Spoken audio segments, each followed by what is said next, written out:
एक महिला जो एक स्कूल की प्रिंसिपल होती है, आज उसके इकलौते बेटे जिसकी उम्र 8 साल होती है उसका जन्मदिन होता है। जन्मदिन की खुशी को वो बांटने के लिए एक ऐसा निर्णय लेती है कि क्यों ना आज स्कूल में कुछ बच्चों को जो गरीब होते हैं, जो इतने बड़े स्कूल में एडमिशन नहीं ले पाते, उनको फ्री में एडमिशन दिया जाए। दोस्तों इसलिए वो चारों तरफ होल्डिंग लगवा देती है, चारों तरफ प्रचार करने लगती है और उस दिन फिर उसके स्कूल में इस तरह की लाइन लग जाती है और उसी लाइन में एक व्यक्ति खड़ा होता है। और जब ये प्रिंसिपल साहिबा उस व्यक्ति को देखती है, उसके साथ एक लड़का होता है जिसकी उम्र लगभग 5 साल के करीब होती है। और जब आपस में प्रिंसिपल उस व्यक्ति को देखती है और यहाँ पर जो व्यक्ति होता है वो उस प्रिंसिपल को देखता है तो देखते ही रह जाते हैं। दोस्तों वो व्यक्ति कोई और नहीं होता, इसका तलाकशुदा पति होता है, जिसके साथ 7 साल पहले ही इसका तलाक हो चुका होता है। दोस्तों क्या थी पूरी घटना? अगर आप भी पूरे मामले के बारे में जानना चाहते हैं तो वीडियो को ज़रा सा भी स्किप ना करें। दोस्तों बड़ी ही रोचक कहानी है, लास्ट तक ज़रूर देखिएगा। दोस्तों आगे बढ़ने से पहले हमारी वही रिक्वेस्ट की, जो हमारे चैनल के साथ नए हैं कृपया करके चैनल को फॉलो कर लीजिए, बेल आइकन को ज़रूर प्रेस करिए। नमस्कार, जय हिंद। आप देख रहे हैं APH न्यूज़ राहुल रावत के साथ। तो दोस्तों आज की जो हकीकत की घटना आपको बताने जा रहा हूँ, राजस्थान के जयपुर की हकीकत की घटना है। यहाँ पर प्रिया नाम की एक लड़की जो एक राजेश नाम के लड़के से प्यार किया करती है, दोनों आपस में एक दूसरे के साथ इस तरह से घुल मिल जाते हैं। शादी से पहले वो सब कर गुजरते हैं जो उन्हें शादी के बाद करना चाहिए था। शादी से पहले ही उनके इस तरह के रिश्ते हो जाते हैं, एक दूसरे के साथ पति पत्नी जैसे बंधन में बंध जाते हैं। दोस्तों फिर दोनों परिवार मिलकर इन दोनों की धूमधाम से शादी कर देते हैं। लेकिन जो यहाँ पर लड़का पक्ष होता है राजेश, उसके घर वालों को कुछ भी नहीं पता होता कि ये दोनों आपस में पहले प्यार किया करते हैं। दोस्तों शादी करके दुल्हन अपने घर में पहुंच जाती है, अपनी ससुराल में पहुंच जाती है, वहां बड़ी हंसी खुशी तरीके से रहने लगती है। धीरे धीरे करके 5 से 10 दिन का समय बीतता है और 10 दिन के बाद इस औरत को उल्टियां होने लगती हैं। अब प्रिया को उल्टी को देखकर जो उसकी सास होती है एकदम से चकरा जाती है कि इसको उल्टियां कैसे हो रही हैं। फिर उसे नज़दीकी हॉस्पिटल में ले जाया जाता है। वहां जाकर जब चेकअप कराया जाता है तो पता चलता है कि ये 2 महीना की गर्भवती है। दोस्तों जब सास पूरा मामला सुनती है तो सास के पैरों तले ज़मीन खिसक जाती है कि मेरी बहू को तो अभी 10 दिन आए हुए हैं, ये 2 महीना की गर्भवती कैसे हो सकती है। उसको कुछ भी नहीं पता था कि ये लड़का इसी के साथ पहले प्यार प्रसंग में होता है। वो कुछ बताने की कोशिश भी करती है लेकिन वहाँ पर उसकी कोई भी बात नहीं सुनी जाती और उसके ऊपर लांछन लगा दिया जाता है कि तू तो बदचलन है, तेरा करैक्टर ठीक नहीं है, और धक्के मारकर उसे वहाँ से निकाल दिया जाता है। जो उसका पति होता है राजेश, वो भी यहाँ पर कुछ नहीं बोल पाता और चुपचाप ये पूरा मामला सुनता रहता है। दोस्तों उसके बाद ये प्रिया टूट जाती है और टूटकर अपनी एक सहेली को फ़ोन करती है। उससे कहती है कि मेरे साथ में ऐसा हो चुका है, मैं अपने घर भी नहीं जाना चाहती, लेकिन मैं जाऊं तो कहाँ जाऊं। वो उसकी सहेली कहने लगती है कि तुझे टेंशन लेने की ज़रूरत नहीं है, तू मेरे साथ आ जा, मैं मुंबई में रहती हूँ। फिर उसके लिए टिकट भिजवाती है और उस ट्रेन में बैठकर वो मुंबई चली जाती है। दोस्तों जैसे ही प्रिया मुंबई में पहुँचती है, अपनी सहेली के घर जाती है तो सहेली को पूरा वाक्य बताती है कि मैं इस तरह से 2 महीने की गर्भवती हूँ। लेकिन यहाँ पर जो उसकी सहेली होती है वो कहने लगती है कि ठीक है कोई बात नहीं, इसका गर्भपात करा देते हैं। लेकिन यहाँ पर प्रिया मना कर देती है कि मैं इसका गर्भपात नहीं कराना चाहती, ये मेरे प्यार की निशानी है, चाहे वो माने या ना माने, मैं इस सब को ज़रूर मानती हूँ और मैं इस बच्चे के साथ अपना पूरा जीवन बिता लूँगी, लेकिन मैं इसे ऐसे बर्बाद नहीं करूँगी। दोस्तों उसके बाद वो वहीं पर रहने लगती है और छोटे छोटे बच्चों को ट्यूशन पढ़ाने लगती है। दोस्तों धीरे धीरे करके कुछ पैसा इकट्ठा करती है। इधर जो उसकी सहेली होती है वो भी उसकी मदद करती है और एक छोटा सा स्कूल वो वहाँ पर स्टार्ट कर देती है। मुंबई में ही स्कूल स्टार्ट कर दिया जाता है।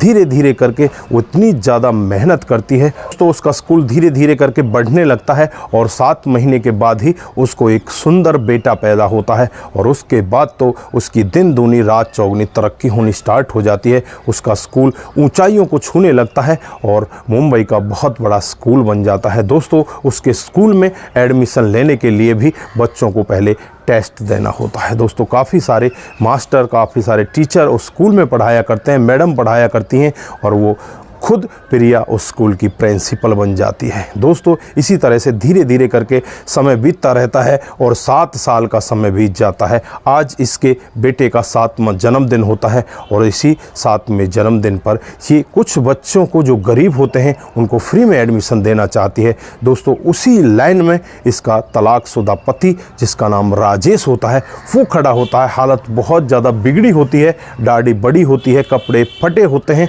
और अपने बेटे को लेकर लाइन में खड़ा होता है। जब प्रिंसिपल साहिबा प्रिया उसको देखती हैं तो देखते ही पहचान जाती हैं। से कहने लगती है कि राजेश तुम्हारी ये हालत कैसे हुई। जब राजेश प्रिया की तरफ देखता है तो वो अपना सर ऊपर नहीं उठा पाता, वो वहीं पर रोने लगता है और फिर अपनी पूरी कहानी बताता है। वो कहता है कि तुम्हारे जाने के बाद मेरी माँ ने मेरी दूसरी शादी करा दी थी और दूसरी शादी होने के बाद मैं अच्छे से उसके साथ रहने लगा था। उसे एक बेटा भी हो गया था और ये बेटा वही है, ये आज 5 साल का है। लेकिन कुछ ही समय बीतता है वो मुझे छोड़कर यहाँ से चली जाती है, किसी दूसरे व्यक्ति के साथ शादी कर लेती है। उसके बाद जो मेरे माता पिता होते हैं उनका भी देहांत हो जाता है। मेरी आदत बहुत ज़्यादा ख़राब हो जाती है, मैं शराब पीने लगता हूँ, इधर उधर पैसे खर्च करने लगता हूँ और उसके बाद इस तरह की हालत हो जाती है कि मैं जो वहाँ पर ज़मीन जायदाद होती है सबको बेच देता हूँ, मेरे पास कुछ भी नहीं रहता और फिर अपने बच्चे के गुजारे के लिए मैं मुंबई आ जाता हूँ। आज मैंने शराब पीना भी छोड़ दिया है लेकिन दिहाड़ी मजदूरी करके मैं अपने बच्चे को पाल रहा हूँ। दोस्तों जब प्रिया ये पूरा मामला सुनती है तो एक बार के लिए उसकी आंखों में भी आंसू आ जाते हैं और यहाँ पर जो राजेश होता है उससे कहने लगती है कि राजेश तुमने उस समय मेरे साथ में ठीक नहीं किया था। यहाँ पर जो राजेश होता है वो अपनी गलती का एहसास करता है और कहने लगता है कि हाँ मैंने ठीक नहीं किया था, मुझे उस समय ही तुझे अपनाना चाहिए था लेकिन मैंने बहुत बड़ी गलती की है। फिर यहाँ पर प्रिया कहने लगती है कि कोई बात नहीं, ये सब समय का फेर था, आज जो मैं हूँ वो सब उसी के कारण हूँ। अगर मुझे शायद आप वहाँ से नहीं निकालते तो आज मैं यहाँ पर इस ओहदे पर नहीं पहुँच पाती। दोस्तों उसके बाद उसके बच्चे को प्रिया अपनी गोद में लेती है और गोद में लेकर उसे खिलाने लगती है। इधर जो उसका बेटा होता है जिसका आज जन्मदिन होता है वो भी वहाँ पर आ जाता है। वो कहने लगता है कि मम्मी आज मेरे पिताजी मेरे साथ में होते तो मुझे बहुत अच्छा लगता, मुझे आज अच्छे अच्छे गिफ्ट दिला कर लेकर आते। तो प्रिया उससे कहने लगती है कि बेटा ये सब भी अब तेरे लिए हो चुका है, तेरे पिताजी तेरे सामने खड़े हुए हैं। जब उस लड़के को वो व्यक्ति देखता है तो वो भी देखता ही रह जाता है कि तेरा बेटा इतना बड़ा हो चुका है। एक बेटा 7 साल का हो जाता है, दूसरा बेटा 5 साल का हो जाता है, लेकिन उसकी जो दूसरी पत्नी होती है वो उसे छोड़कर चली जाती है। उसकी आंखें नम होती हैं, नम आंखों से अपने बेटे को गोद में उठाता है और उसे कई जगह चुम्बन देता है। उसके बाद कहने लगता है कि बेटा मैं तेरे लिए क्या ला सकता हूँ, मेरे पास तो इतने पैसे भी नहीं हैं। तो यहाँ पर प्रिया उससे कहने लगती है कि ये सब है, जो कुछ भी है वो सब तुम्हारा ही तो है, इसमें मेरा अकेले का कुछ भी नहीं है, तुम जो चाहो इसको गिफ्ट दे सकते हो। दोस्तों उसके बाद वो पिता बाज़ार जाता है और बाज़ार से गिफ्ट लेकर आता है। बड़ी ही धूमधाम से उस बच्चे का जन्मदिन मनाया जाता है। दोस्तों उसके बाद वो आराम से दोनों पति पत्नी अपने घर में बड़े प्यार पूर्वक रहने लगते हैं। दोस्तों ये थी आज की हकीकत की कहानी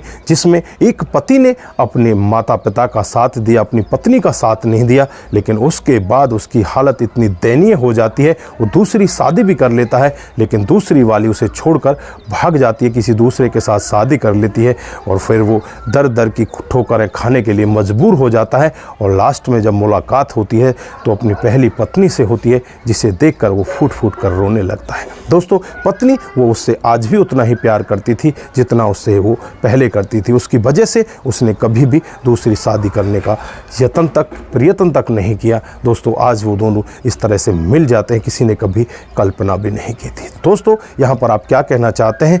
दोस्तों अगर आप लोगों को ये कहानी जरा सी भी प्रभावित करती है तो दोस्तों के साथ ज़रूर शेयर करके जाइए। दोस्तों हमारी तो यही राय है कि अपने परिवार को, अपने रिश्तों को ज़रूर बचा कर रखें, किसी के बहकावे में आकर इस तरह से अपने रिश्तों को कभी भी ख़राब ना करें। दोस्तों आप अपना ख्याल ज़रूर रखें। नमस्कार, जय हिंद,